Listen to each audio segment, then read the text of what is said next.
dadka inta badan waxay aaminsan yihiin guulaha waaweyn ee nolosha la xaqiijiyo iyo garaadbadnida in ay ka dhaxeeyaan xiriir wada shaqeyn ah iyagoona isku qalda waxa la yiraahdo guusha iyo waxa loola jeedo garaadka ama caqli badnida waxaana dadka si dabiici ah ugu dhaadhacsan in guusha uu qofku xaqiijiyo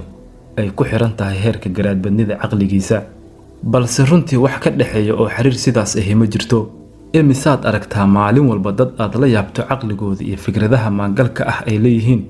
imisaad aragtaa dad indheer garad ah oo fahmad aad u sareysa leh oo haddana wax guulo waaweyn ah oo noloshooda ay xaqiijiyeen aysan jirin imisaad aragtaa dad aad ka garaad iyo caqli badan tahay oo haddana nolosha xaqiijiya guulo aad u waaweyn oo lagu ammaano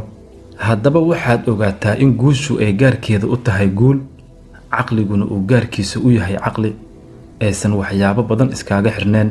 ma og tahay in ay jiraan adduunka cilmi baarisyo lagu sameeyo sida uu u shaqeeyo caqliga bini'aadamka iyadoona loo maro hab cilmi nafsi ah oo lagu kala ogaado dadka cabqariyiinta ah ee garaadkooda uu sareeyo iyo dadka garaadkooda uu iska caadiga yahay iyagoona laga qaado imtixaano lagu kala saaro oo waqti dheer qaadata waxaana ka mid ah tijaabadii uu sameeyey Dr. Lewis Terman oo ku takhasusay cilmiga nafsiga gaar ahaan cilmiga qiyaaska caqliga iyo garaadka oo wax ka dhigi jiray jaamacadda Stanford ee California inkastoo professorkan ay ka horeysay cilmi baaris kale oo lahaa psychologist Francis ah oo la oran jiray Alfred Bennett haddana sidaas ay tahay tijaabadii iyo cilmi baaristii uu sameeyey Dr. Terman waxay ahayd mid uu ku hormariyay midii Bennett waxayna noqotay cilmi baaristii ugu dheereed abid ee dunida laga sameeyo 1921 markii ay ku beegneed ayuu wuxuu sameeyey tijaabo aad loola yaabay oo wax ka bedeshay dhammaan hanaanka cilmi nafsiga adduunka waxa uu dalbaday in uu tijaabooyin ama imtixaano dhanka garaadka iyo caqliga uu ka qaado ardayda dhigata dugsiyada hoose ee gobolka California waxaana ka soo qayb galay tijaabadiisii oo isku soo sharxay arday gaaraysa 250,000 oo arday oo ka kala yimid dhammaan iskuulada ku yaala California waxa uuna dhammaantooda uu ka qaaday imtixaan dhanka garaadka iyo caqliga ah wuxuuna u qaybiyay imtixaankii uu qaadayay ilaa iyo 3 qaybood oo kala duwan qaybta koowaad waxa uu ka dhigay arday caqliga garaadkooda uu ka hooseeyo heerka darajada 120 qaybta labaadna waxa uu ka dhigay arday garaadkooda uu ka hooseeyo heerka darajada 130 iyo qaybta saddexaad uu ka dhigay kuwa ay u dhaxayso darajadooda 140 ilaa iyo 160 waxa uuna ka doortay imtixaankii uu qaadayay arday gaaraysa 1487 arday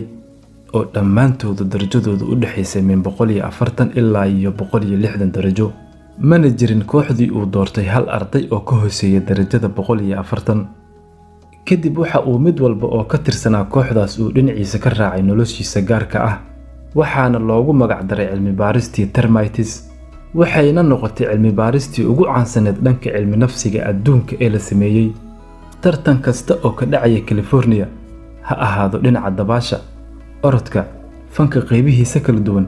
dhinac walba oo bulshada ah waxaa guuleystayaasha laga dhaxelayay ugu yaraan hal qof oo ka tirsanaa kooxdii termites haddaba ujeedadii uu Dr. Terman uu ka lahaa kooxdaas garaadka badneed ayaa waxay ahayd in ay kooxdaas mustaqbalka Amerika ay hogaamiyaan ha ahaato dhanka siyaasadda dhaqaalaha waxbarashada iyo dhan kasta oo hogaaminta bulshada ah balse intaas kadib ugu dambeyntii maxaa dhacay waxaa soo ifbaxday natiijadii laga filayay inay keenaan mid gabi ahaanba ka bedelan oo la rumaysan waayay waxay ahaayeen kuwa shaqooyinka iska caadiga ah ee nolosha ka shaqeynayay qaarkood waxay noqdeen dhaqaatiir qaar kale waxay noqdeen qareeno iyo macallimiin jaamacadeed kuwa kalena waxay iska noqdeen booliis kalluumaysato cunokariyaal iyo wixii la mid ah ma jirin hal mid oo xaqiijiyay shaqooyinka hogaaminta sare ee bulshada mana jirin hal mid oo xitaa ku guuleystay abaalmarinta Nobel Prize-ka halkii qoladii kale ee la dooran waayay ee darajadoodu ka hooseysay 120 ay xaqiijiyeen guulo waaweyn oo dhanka nolosha ah waxayna sidoo kale ay ku guuleysteen laba ka mid ah abaalmarinta biladda Nobel Prize-ka haddaba natiijadii soo baxday ayaa waxay noqotay mid ay dadkii oo dhan ay la yaabeen uu xitaa uu rumaysan waayay Dr. Lewis Terman laftigiisa waxa uuna ugu dambeyntii uu si cad u soo bandhigay in caqli badnida aysan wax xiriir ah iyo wax saameyn ah aysan ku lahayn guulaha waaweyn ee nolosha la xaqiijiyo guushuna ay tahay wax gaarkeeda ah garaadka ama caqliguna uu yahay wax gaarkiisa ah. intaas kadib haddaba waxaad ogaataa in guulaha sarsare ee nolosha la xaqiijiyo lagu kasbado dadaal, karti iyo kalsooni, halka hibada garaadbadnida caqligu ay tahay wax uu qofku uu ka keeno dhanka hidasidaha waalidkiisa. waxaana jira cilmi baarisyo ay sameeyeen wadamo fara badan iyo jaamacado waaweyn oo dunida ah oo natiijadii ka soo baxda ay noqotay kuwo isku wada mid ah, aanan wax khilaaf ah aysan ka jirin maanta in garaadku uu yahay wax uu qofku uu ka dhaxlo labadiisa waalid. tusaale, haddii 2 ilmood oo mataano ah oo hal waalid ay wada dhaleen la kala wado, haddii muddo badan kadib markii ay barbaaraan baaritaan lagu sameeyo mataanahaas garaadka caqligooda, waxaa la sheegaa in mataanahaas 70% garaadka caqligoodu uu si weyn u shabaho midka waalidkoodii dhabta ah, halka 25% caqligoodu ay ka kasbadeen waayo aragnimada iyo duruufaha nolosha ay soo mareen. balse waxaa nasiib darro ah in aysan bii'ada iyo bulshada uu qofku ku dhex nool yahay aysan wax saameyn ah ku lahayn caqliga ama garaadka qofka. haddaba su'aasha meesha taala ayaa waxay tahay, waa maxay waxa qofka ka dhigaya inuu noloshiisa u xaqiijiyo guulo waaweyn? waxay cilmi baarisyadu sheegayaan in inta badan guulaha uu qofku xaqiijiyo ay 76% kaalin weyn ay ka qaataan xirfadaha iyo dabeecadaha uu qofku sida gaarka ah u leeyahay, oo ay ka mid tahay sida qofku uu u maareeyo shucuurtiisa gaarka ah iyo waxa hareerihiisa ka socda. sida tusaale, wuxuu isku arkaa uu isdareensiiyaa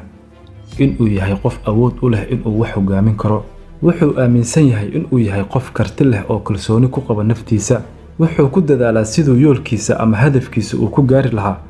isagoo wax walba u sameeya. wuxuuna sidoo kale u hagaajiyaa xiriirka iyo cilaaqaadka bulshada kala dhexeeyo iyo cilaaqaadkooda. waxayna daraasaduhu hoosta ay ka xariiqeen in guushu ay ku xiran tahay dhiiranaanta qofku uu leeyahay iyo dabeecadihiisa. balse runtii haddana waxaan oo idil ma aha wax uu qofku uu ka bartay dhanka waxbarashada iyo iskuulka. u fiirso, manaahijta iskuullada lagu dhigo uma qaabaysna sidii qofka looga dhigi lahaa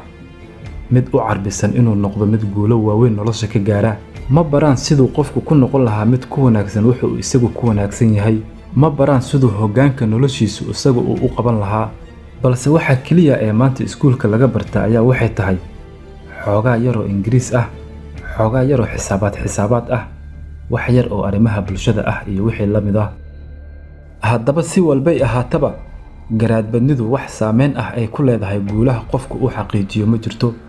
inkastoo garaadku uu yahay shayga ugu qiimaha badan nolosha ee wax lagu kala dabaro, balse haddana guulaha waaweyn uu qofku gaaro kama qayb qaato 76%. ee qofku waxa uu ku kasbadaa dabeecadaha gaarka ah ee noloshiisu uu leeyahay iyo sida uu u fahmo ama uu ula falgalo shucuurtiisa iyo waxa ku hareeraysan.